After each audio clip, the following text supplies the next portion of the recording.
Hi everyone, hope you enjoyed my last video on a quick review of the Thinkpad Nano Gen 2. So I guess you guys figured out from my title, I'll be returning, quite unfortunately, this unit back to Lenovo. So I guess in this short video, I'd just like to quickly go through some reasons why I ended up doing that. So to start with, on a positive note, I will say, the laptop itself is actually quite good. It's really light, and I really do enjoy using it for a lot of aspects. But due to a couple of reasons, I will be returning it. So one of the first reason is performance throttling. So when it's on battery, like it is right now, the performance is significantly reduced unless you are not worried about battery life, which I think, when you're not plugged in, you kind of have to consistently worry about. So I tried it to adjust the settings. So in here, I think Lenovo gives you the setting here about the intelligent cooling. These are all very helpful, and also you can adjust that in the energy settings, or even put this thing on the battery saver here. So these all help.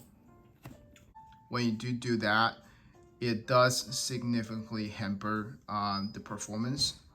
And the next thing is the cooling of the laptop. So I know it's a very thin chassis, and obviously it's a compact ultrabook, but it does get hot from using. I would say, even when you're not using it for intense tasks, it still gets quite hot.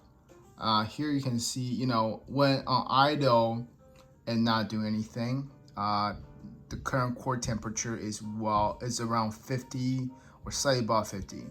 And the moment you start running some of the more intense tasks, it gets even harder.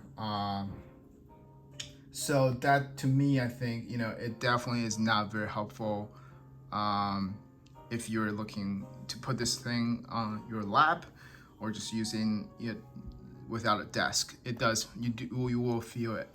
And I just feel like, when I constantly type a lot of stuff, so that to me is just really bad user experience, at least when, the cooling, in terms of cooling and battery life. Here, currently you can see from Lenovo's own estimates, battery wise is about 96% full.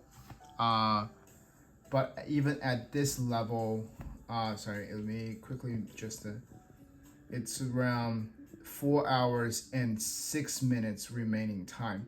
Which, if you think about it, right? So it's like, well, the battery life is not that great. I think I tried it the other day when I was at a coffee shop.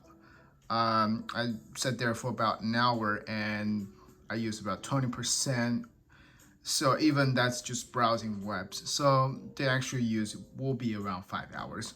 I know 120p, 1280p is a very high performance CPU, but even with that performance, I think 5 hours is just a little bit underwhelming. The other thing is the hardware and software issue I brought up earlier. So there's some buggy. I think it's mostly Windows or the drivers, so I'm not necessarily gonna put Lenovo to blame. But I will say, the biometrics, so the fingerprint sensor and the camera constantly, at least when I first got it, just wouldn't work. A third of the time, or just take forever to actually make it recognize you. So which, for some technology, I think it's fairly sophisticated. I really can't find the excuse, even for Lenovo, which I really love the brand, but I just couldn't justify that. And then the other thing is, I think it's really depends on how the user environment, but I consider myself fairly careful about where I use my laptop. But even then, you can see from my keyboard and trackpad, there's just a crazy amount of fingerprints. It's like a fingerprint dirt magnet. So I mean, even just like I don't understand. I really don't understand. But yeah, it's just I don't it's probably the coating they put on it. So if you're like me, who has a fairly, I don't know if it's the skin type or just environment, but it does. You need constantly clean it without it looking like absolutely atrocious. The last one is really the ports. So it has two USB-C ports on the left side, and that's about it in terms of the IOs. And unfortunately, because it doesn't have a dedicated power port, so whenever you're charging it, you're only left with one port, and that could be problematic at times. And another thing is because I believe from previous reviews that I saw, which I do feel that as well, the ports, USB-C ports, are directly sort of on the system board. So if it fails, it's really hard to repair. So down the road, I think it might be an issue.